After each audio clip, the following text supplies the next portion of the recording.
Hello everyone. देखिए हम class 10th का चैप्टर पॉलिनोमियल उसकी इम्पोर्टेंट क्वेश्चन सीरीज स्टार्ट कर रखी है, जिसमें हमने पिछली वीडियो के अंदर very short answer type questions किए थे। आज हम क्या करेंगे, शॉर्ट आंसर टाइप क्वेश्चंस करेंगे। तो इसमें देखो पहला जो क्वेश्चन है, if one of the zeros of the quadratic polynomial F x, यानी कि एक हमें क्वाड्रेटिक पॉलिनोमियल गिवन है एफ एक्स इक्वल टू में 4x² -8kx -9, और कंडीशन क्या दे रखी है कि one of the zeros of the quadratic polynomial is equal in magnitude but opposite in sign of the other. यानी यहाँ पर क्या कहा गया है कि जो जीरोज हैं क्वाड्रेटिक पॉलिनोमियल के, वो मैग्नीट्यूड में तो इक्वल हैं but opposite in sign of the other. कहने का मतलब क्या हुआ, मान लो कि एक जीरोज हमारा 2 है तो दूसरा -2 होगा। क्लियर है? तो यहाँ पर मैग्नीट्यूड में सेम है बट साइन में क्या है, अपोजिट है एक दूसरे के। तो आपको हमेशा ध्यान रखना, जैसे हमने पिछली वीडियो के अंदर ये कंडीशन सीखी थी कि अगर जीरोज एक दूसरे के रेसिप्रोकल होते हैं तो उनका प्रोडक्ट इक्वल टू किसके होता है, 1 के। इसी तरीके से अगर दो जीरोज ऐसे हैं जो कि मैग्नीट्यूड में सेम है बट साइन में डिफरेंट है, तो ऐसे केस में उन दोनों का जो सम होता है वो क्या होता है, हमारा 0। तो यहाँ से कंडीशन ये निकल के आती है, जब भी ये कंडीशन आएगी तो alpha plus beta equal to 0 होगा। क्लियर है ये चीज़? अब यहाँ से अल्फ़ा प्लस बीटा अगर इक्वल टू 0 है, हमें के की वैल्यू फाइंड आउट करनी है, तो हमें क्या करना पड़ेगा, अल्फ़ा प्लस बीटा का फॉर्मूला लगाना है। तो क्या होता है फॉर्मूला, -b/a इक्वल्स टू 0। अब b की वैल्यू देखो, यहाँ पर मैंने पिछली वीडियो में बताया था कंपैरिजन करना। हम कंपैरिजन किससे करते हैं, जर्नल फॉर्म से, ax² + bx + c। अब यहाँ पर a की वैल्यू कितनी है, 4, b -8 और c -9। तब यहाँ पर देखो b की वैल्यू कितनी है, -8 है ना, तो यह फॉर्मूले माइनस तो पहले से है और b की वैल्यू हमारी -8 है, और अपोन में a, सॉरी एक सेकंड, b की वैल्यू हमारी 8k है, k भी था ना साथ में। देखो यहाँ पर x का पूरा कंप्लीट कोफिशिएंट जो भी होता है वो हमारा b होता है, तो यहाँ पर 8k लिख देंगे। देन इसके बाद में a क्या गिवन है, 4 लिख दिया इक्वल टू 0। अब यहाँ माइनस माइनस प्लस, यानी 8k/4 इक्वल टू 0। 4 से 8 को कैंसिल करेंगे तो 2 आया, तो ये आ गया 2k इक्वल्स टू 0। तो k कितना आएगा, 0.2। तो 0.2 का मतलब क्या हुआ, 0, यानी k की वैल्यू आ गई 0। ये हमारा आंसर है। आ गया समझ में? इसी तरीके से हम अगला क्वेश्चन करेंगे। देखिए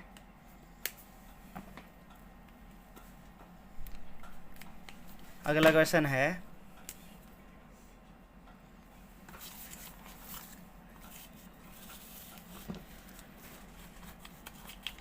क्वेश्चन नंबर 53 देखें। What number should be added to the polynomial. एक पोलिनोमियल गिवन हमें x² - 5x + 4 so that 3 is the 0 of the polynomial. यानी कि हमें इस पोलिनोमियल के अंदर ऐसा क्या नंबर ऐड करना है जिससे कि जो पोलिनोमियल ऐड करने के बाद आएगा उसका ये 3 क्या बन जाए, 0 बन जाए। यानी 3 ऐसा नंबर बन जाए कि उसमें पुट करेंगे तो पूरा कंप्लीट पोलिनोमियल किसके इक्वल आ जाए, 0 के। तो इसलिए हम क्या करते हैं, हमें नहीं पता कौन सा नंबर ऐसा, हम मान लेते हैं late k be the number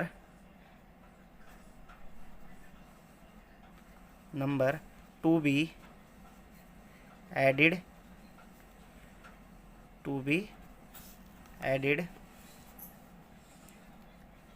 in polynomial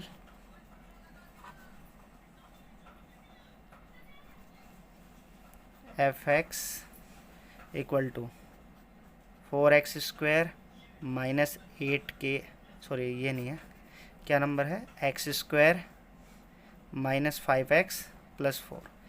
ये पोलिनोमियल है। इस पोलिनोमियल में हमने क्या नंबर ऐड किया, k। तो यहाँ से न्यू पोलिनोमियल क्या मिला हमें, न्यू पोलिनोमियल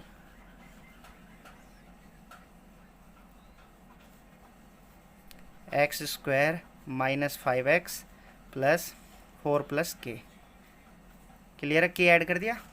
अब इसके बाद ये जो पोलिनोमियल आया है, ये ऐसा पोलिनोमियल है जिसमें अब जो जीरो दे रखा है ना, 3 इज द जीरो दे रखा है। अगर इसको इस पोलिनोमियल में रखेंगे तो इसकी किसके इक्वल आंसर देगा? जीरो, क्योंकि जीरो की यही प्रॉपर्टी होती है कि वो किसी भी पोलिनोमियल में रखा जाता है जिसका वो जीरो है, तो उस पोलिनोमियल को क्या बना देगा? जीरो बना देगा। तब यहाँ पर ये मान लेते हैं हमारा किसके इक्वल है? fx के इक्वल है। Then we know 3 is the zero of fx का क्या है? ये जीरो है, तो इसका मतलब f3 x किसके इक्वल आएगा? जीरो के इक्वल आएगा। तो बस अब यहाँ पर जो x है ना, इस जगह 3 रख दो, तो f3 इक्वल टू में x की जगह पर 3 यानी 3 का स्क्वायर हो गया, 5 इंटू 3 प्लस 4 प्लस के, और ये सारा कंप्लीट किसके इक्वल आ जाएगा? जीरो के। तो 3 का स्क्वायर कितना? 9, 5 इंटू 3 15 प्लस 4 प्लस के इक्वल टू 0। 9 और 4 कितना हो गया? 13। 13 में से 15 माइनस करेंगे तो माइनस का 2 प्लस के, -2 राइट साइड जाएगा तो प्लस का हो जाएगा, यानी के की वैल्यू 2। तो जो हमसे पूछा गया था ना कि वो कौन सा नंबर है जो इस पोलिनोमियल में ऐड करें तो 3 क्या बन जाए? उस पोलिनोमियल का जीरो बन जाए, तो वो कौन सा नंबर है? 2। आया समझ में? अब नेक्स्ट क्वेश्चन करते हैं।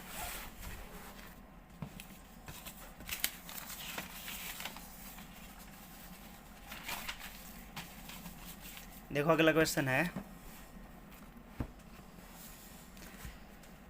Third question. If one of the zero of a polynomial, question number 54 कर रहे हैं। If one of the zero of a polynomial x² minus 8x plus k is the HCF of 6,12 then find the value of k. यानी एक polynomial दे रखा है x² minus 8x plus के, ये एक हमें पोलिनोमियल गिवन है। अब हमें कह रखा है कि इस पोलिनोमियल का जो एक जीरो है वो इनका जो HCF है ना 6 और 12 का वो है, तो इसका मतलब पहले 6 और 12 का HCF निकाल लो। HCF किसका? 6,12। तो देखो HCF तो बिल्कुल ईजी है। क्या आएगा इसका HCF बताओ? 6 और 12 का 6 आ जाएगा। तो HCF 6 आया, इसका मतलब जो 6 है ना वो इस पोलिनोमियल का क्या है? जीरो है।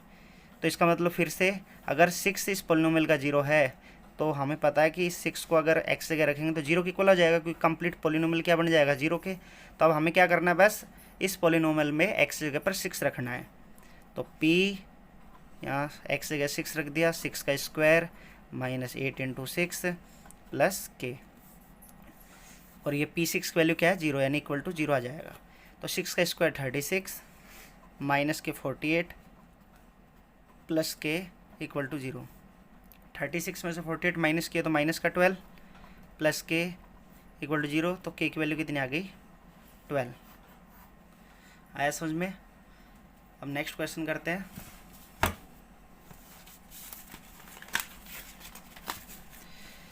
देखो अगला क्वेश्चन है 55, क्वेश्चन नंबर 55। इस 55 में क्या है? Find the zeros of a quadratic polynomial, यानी कि हमें बस कुछ नहीं करना, x² माइनस 8x प्लस 15, ये एक पोलिनोमियल दे रखा है और इस पोलिनोमियल के क्या फाइंड आउट करने में? जीरोज फाइंड आउट करना है। तो जीरोज बहुत ही आसान होता है। क्या? सबसे पहले s और p लिखा जाता है। तो s क्या होता है? x का कोफिशिएंट कितना? 8। उसके बाद में p कितना है? 15। p किसको बोलते हैं? जो कांस्टेंट टर्म और x² का जो कोफिशिएंट होता है, ये मान लो 1 है, तो इनकी मल्टीप्लाई वही हमारा p होता है। तो p की वैल्यू 15 ही आएगी। अब p के ऐसे दो नंबर जिनकी मल्टीप्लाई करें तो कितना आ जाए? 15, और उनको ऐड करें तो कितना आ जाए? 8। तो ऐसे कौन से नंबर है? दो, 5 और 3। तो अब यहाँ रखेंगे x², इसमें क्या होता है? जो फर्स्ट और लास्ट टर्म होती है उसको तो एज इट इज लिखा जाता है, और 8x को हम स्प्लिट करते हैं और स्प्लिट में वो दो नंबर लिखे जाते हैं जो यहाँ पर हमने फाइंड आउट किया है। तो यहाँ 5x प्लस 3x लिख दिया और प्लस में 15 एज इट इज़। अब पहले दो टर्म में से क्या कॉमन आ रहा है? x, तो x कॉमन ले लिया, तो x प्लस 5 आया। इसी तरीके से लास्ट टू टर्म में से 3 कॉमन आ रहा है, 3 कॉमन लेकर x प्लस 5, तो कुछ बच्चों को ना कॉमन लेने में भी दिक्कत आ जाती है, कॉमन का मतलब नहीं समझ में आता उनको। कॉमन का मतलब जैसे 3 कॉमन ले रहे हैं ना, तो 3 से हमें उन दोनों नंबर को डिवाइड करना है। तो देखो 3 से 3 कैंसिल हो गया तो x ही बचेगा, और 3 कॉमन लेंगे 15 में से, तो 15 को 3 से डिवाइड करेंगे तो 5 आएगा, मतलब ये होता है। अब इसके बाद में x+5 एक बात और ध्यान रखना, जब भी कॉमन लोगे तो ये दो ब्रैकेट में नंबर आए ना हमेशा सेम आते हैं। तो x+5 आया एक तो फैक्टर, और दूसरा x+3, ठीक है। अब हमें क्या करना है, जीरोज फाइंड आउट करने हैं। तो जीरोज फाइंड आउट करने के लिए हमें ये जो फैक्टर आए ना, इनको to find the zeros, to find the zeros, हमें क्या करना पड़ेगा, जो फैक्टर आए हमारे x+5 और x+3, इनको हमें जीरो के इक्वल रखना है। रख दिया। अब यहाँ से एक बार तो x+5 को जीरो के इक्वल रख दो, और एक बार क्या करना है, x+3 को जीरो के इक्वल रखना है, ठीक है। अब x+5 है तो इसका मतलब x-5 आएगा, और इधर से x-3 आएगा। तो ये हमारे जीरोज होते हैं। तो आपको जीरोज फाइंड आउट करने आगे होंगे क्वाड्रेटिक पॉलिनोमियल से। अगला क्वेश्चन देखते हैं।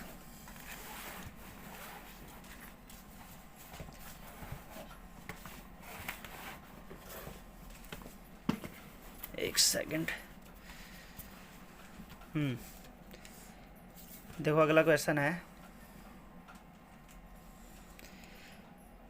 If m and n are the zeros of the polynomial 3x² - x - 2, find the value of the following without factorizing the polynomial। यानी हमें फैक्टर करके नहीं निकालने, और हमें किसकी वैल्यू फाइंड आउट करें, इन दोनों a और b की। तो इस टाइप के क्वेश्चन को कैसे करते हैं देखिए। 56 में पॉलिनोमियल हमें क्या दे रखा है, 3x² - x - 2। तो विदाउट फैक्टर के हम ये a और b कैसे फाइंड आउट कर सकते हैं वो देखें। तो सबसे पहले इसको कंपेयर करके a की वैल्यू कितनी आएगी बताओ, 3, b कितना आ जाएगा -1, और c कितना आएगा -2। कहाँ से कंपेयर किया, ax² + bx + c, इससे कंपेयर करके। अब यहाँ से हमें क्या करना है, सबसे पहले जैसे इसकी वैल्यू फाइंड आउट करनी है, क्योंकि अब यहाँ अल्फा और बीटा नहीं लिखा हुआ जीरोज। यहाँ पर जो जीरोज लिखे हुए हैं, देखिए यहाँ पर जो जीरोज लिखे हुए हैं, क्या क्या लिखे हुए हैं जीरोज, एक सेकंड। यहाँ जीरोज जो लिखे हुए हैं m और n लिखा हुआ है जीरोज, इसका मतलब हमें m और n जीरोज अगर लिखा हुआ है तो हम क्या करेंगे,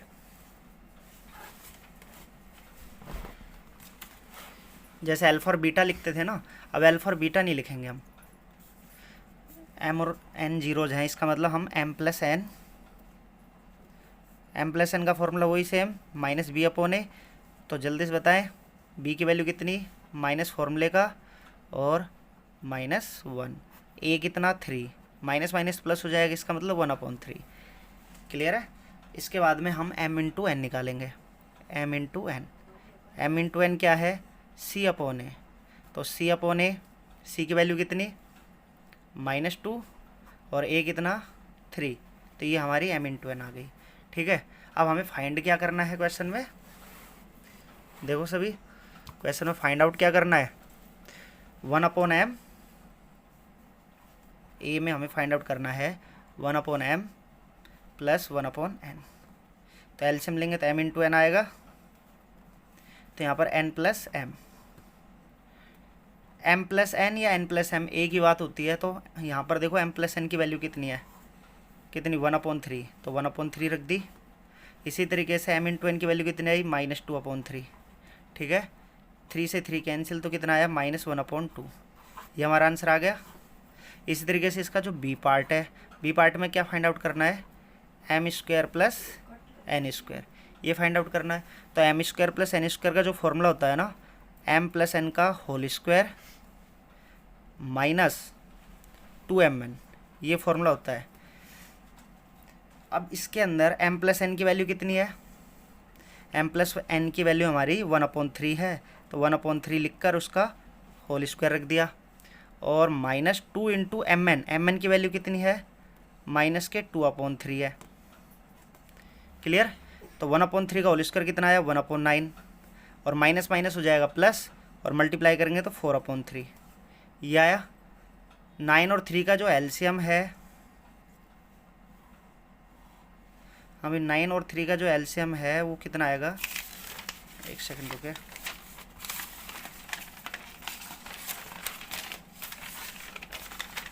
देखो क्या नंबर आया, एक नंबर तो आया था हमारा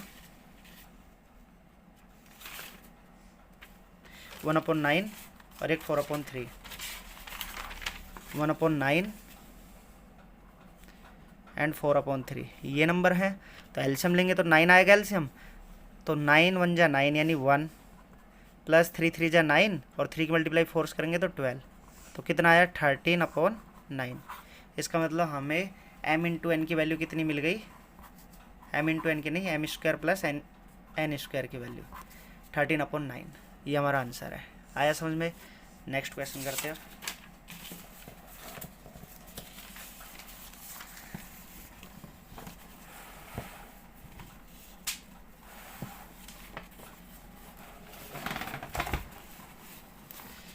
देखो अगला क्वेश्चन है,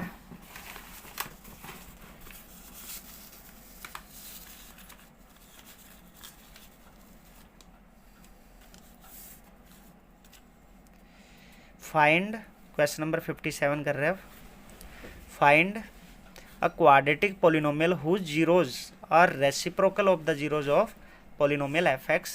यानी एक पोलिनोमियल हमें पहले से दे रखा है, क्या, एफ एक्स इजकल टू में A x square plus B x plus C, और क्वेश्चन में हमें क्वाड्रेटिक पोलिनोमियल और पूछी है। लेकिन इस क्वेश्चन में हमें क्या करना है, हमें ये कह रखा है कि जो हमें क्वाड्रेटिक पोलिनोमियल निकालनी है ना, उसके जीरो इस पोलिनोमियल के जीरोज के रेसिप्रोकल है। इसका मतलब अगर इसके अल्फ़ा और बीटा जीरोज हैं इस पोलिनोमियल के, तो उसके होंगे 1/अल्फ़ा और 1/बीटा। तो यहाँ पर देखो, यहाँ हमें क्या करना है, सबसे पहले late alpha beta B the zeros of F x. अगर इसके जीरोज हैं तो हम अल्फ़ा प्लस बीटा निकाल सकते हैं, क्या होगा, माइनस बी अपॉन ए। भाई बी बी है और यहाँ पर ए की जगह ए ही रहेगा, और अल्फ़ा इंटू बीटा की वैल्यू कितनी हो जाएगी, सी अपॉन ए। क्लियर है इतना? अब इसके बाद में जो हमें क्वाड्रेटिक पोलिनोमियल निकालनी है, लेट 1/अल्फ़ा 1/बीटा be the zeros of required polynomial, required polynomial, यानी जो हमें पोलिनोमियल फाइंड आउट करना है उसके जीरोज क्या होंगे, 1/अल्फ़ा और 1/बीटा। तो सिंपल है, अगर हमें इनका इन दोनों जीरोज, देखो अगर हमें जीरोज पता है तो हम पोलिनोमियल कैसे फाइंड आउट करते हैं, एक बार उनका सम ऑफ द जीरोज निकाल के एक बार उनका प्रोडक्ट ऑफ जीरो, यानी सम ऑफ द जीरोज कितना आएगा, 1/अल्फ़ा प्लस 1/बीटा, और इनको हम एलसीएम लेंगे ना, तो अल्फ़ा इंटू बीटा आएगा, तो ये बीटा प्लस अल्फ़ा, इसका मतलब ये आ गया alpha plus beta upon alpha into beta. और अल्फ़ा प्लस बीटा की वैल्यू कितनी थी, माइनस बी अपॉन ए, माइनस बी अपॉन ए, और अल्फ़ा इंटू बीटा कितना था, सी अपॉन ए। तो ए से कैंसिल होकर माइनस बी अपॉन सी आया। ठीक है, इसी तरीके से अब हमें क्या फाइंड आउट करना, product of the zeros, product of zeros